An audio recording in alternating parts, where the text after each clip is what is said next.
What's up guys, and welcome back to the Amazon Reseller Network. Now, if you've been watching this channel for the last couple of weeks, you'd have realized we've been making some tip videos about retail and online arbitrage. So I thought it would be only right if we made one for wholesale too. And that is basically what I'm going to be doing today. I'm going to be giving you my 5 top Amazon wholesale tips for 2021 and beyond. So if that is something you are interested in, make sure you hit a like on this video down below, subscribe to the channel if you haven't already, and without further ado, let's get into it. Tip number 1, you need to understand the wholesale business model. Now, what do I mean when I say this? Basically, what I mean is that most people that are normally doing a bit of retail arbitrage, online arbitrage, normally approach the wholesale business model thinking that they can get all of their products all of a sudden half the price what they're paying in the stores. They're going to get cheap products that are going to sell for big profits.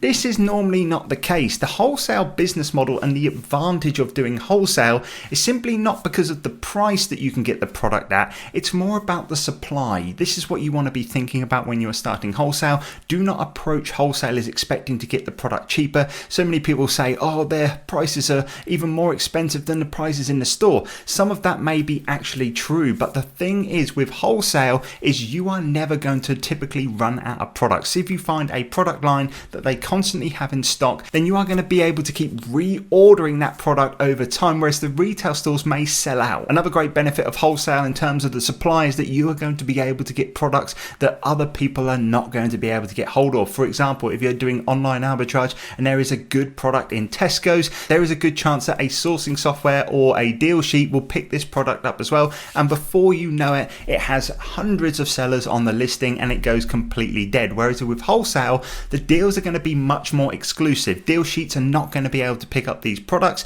Sourcing softwares are not going to be able to pick up these products. The only person is only going to be able to see this product is you and the other people that are signed up to that wholesaler potentially. So look at wholesale not from a price point of view, but more from a point of view of being able to get a consistent supply of those replenishable products. Tip number 2, always use a professional email. This is so important when contacting wholesalers, and let's just put ourselves in the position of a wholesaler. Let's say that we were a professional wholesaler and we had someone contact them called pammybaby69xxx@gmail.com.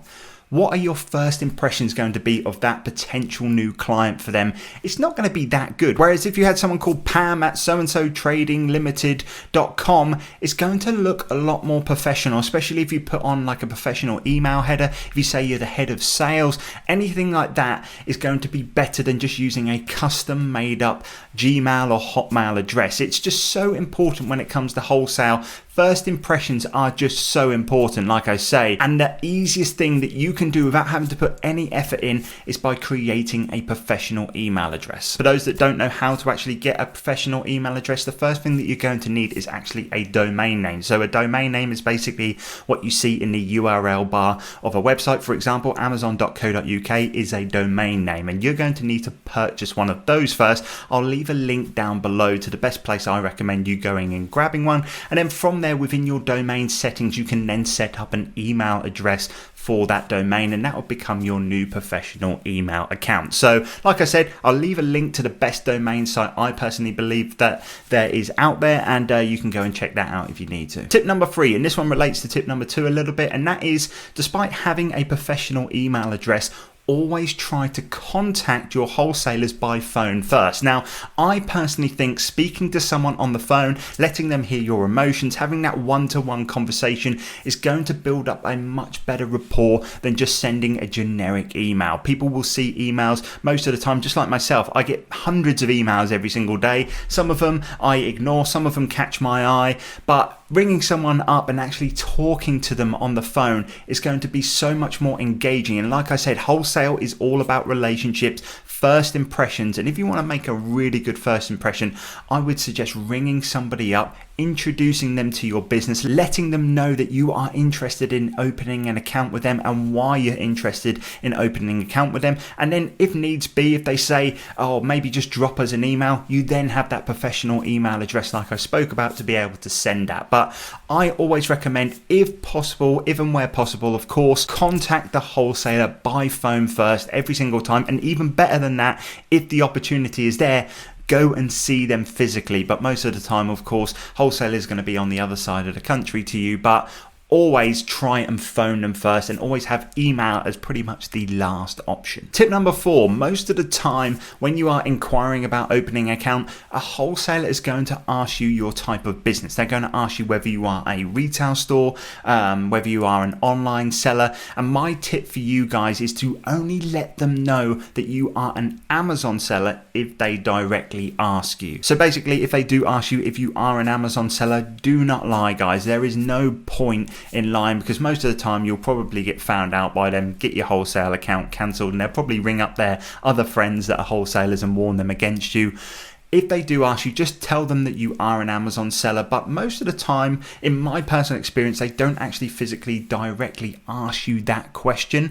What I suggest you go and do, and I have to shout out a member of the Facebook group, Johnny Smith, who actually came up with this term, is actually letting them know that you are a multi-channel e-commerce seller. And basically, as it sounds, it's a very, very posh and professional way of basically saying that you sell on multiple marketplaces online like eBay and Amazon.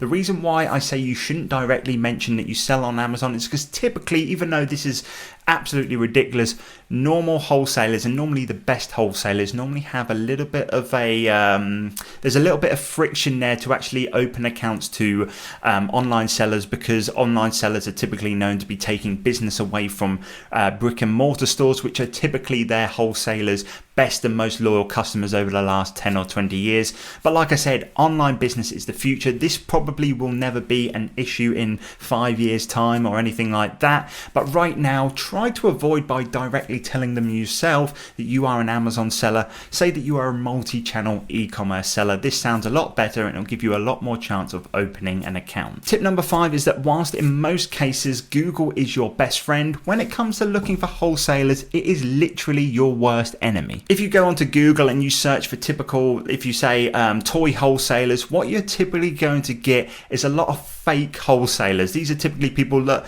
could be just like myself. I could create a website right now and say that I'm a wholesaler and put all of my Amazon products that I've got cheaper elsewhere on there for a profit, and people could go and buy it off me. I'm then paying for ads to get them to the top of Google, and these are the first things that you are going to see when you do a typical wholesale search on Google. I would try and avoid these at most costs. Most good wholesalers do not advertise on Google. They do not need to advertise. The business always comes to them, and the way that they get their business is through a couple of different ways, which I'm going to share with you right now. Number 1 is from people going to trade shows. Now, I know in the last year people haven't been able to go to trade shows, however they have held a few virtually online. Going to trade shows and actually physically speaking to the wholesalers are always going to be the best way of opening an account, because like I said, wholesale is purely relationship based. One of the most popular trade shows in the UK is Spring Fair. What I will do is leave a link to their website in the description down below, and they actually have on there, I'll leave a link to it as well, is an exhibitor list where you can actually go through all of the exhibitors that are going to the trade show and actually find out their contact details down below. But of course, going to the trade show is always going to get you your best chance of acquiring a wholesaler. Another great way of actually picking up a few different wholesale leads and wholesale supplier names is actually when you're out doing your retail arbitrage, online arbitrage, it's actually taking a look at the bottom of a product. Let me just focus this in here. Hopefully you can see something. Give me 1 second. But what you can see here is probably upside down actually. It has some information about the product, where it was distributed. Sometimes it has where it was supplied from, as in the wholesaler. And this is where I've picked up my best wholesalers actually. You go down here, like I said, this one here, it says it's distributed by Funko Europe Limited. But sometimes, oh, this one here, it says also Hot Toys Japan. That could be a potential wholesaler that you could go ahead and contact. Looking at the bottom of the products is a really, really good way to pick up leads. And then finally, another great way that I've picked up leads as well is by actually ordering some trade magazines. And what you can actually do now, and I think it's been like this for a long time, is actually go to the trade magazine website. What I'll do is throw a screenshot of Toy World magazine, where you can basically go to their website and actually look through their previous back issues of their trade magazines. And what you're going to notice in these magazines is through every single page, or maybe every other page, you're going to see adverts, and sometimes you're going to pick up a couple of wholesalers placing adverts in these magazines. Now, of course, this is just toys. You could go and do this for any niche that you want to go ahead and do it on.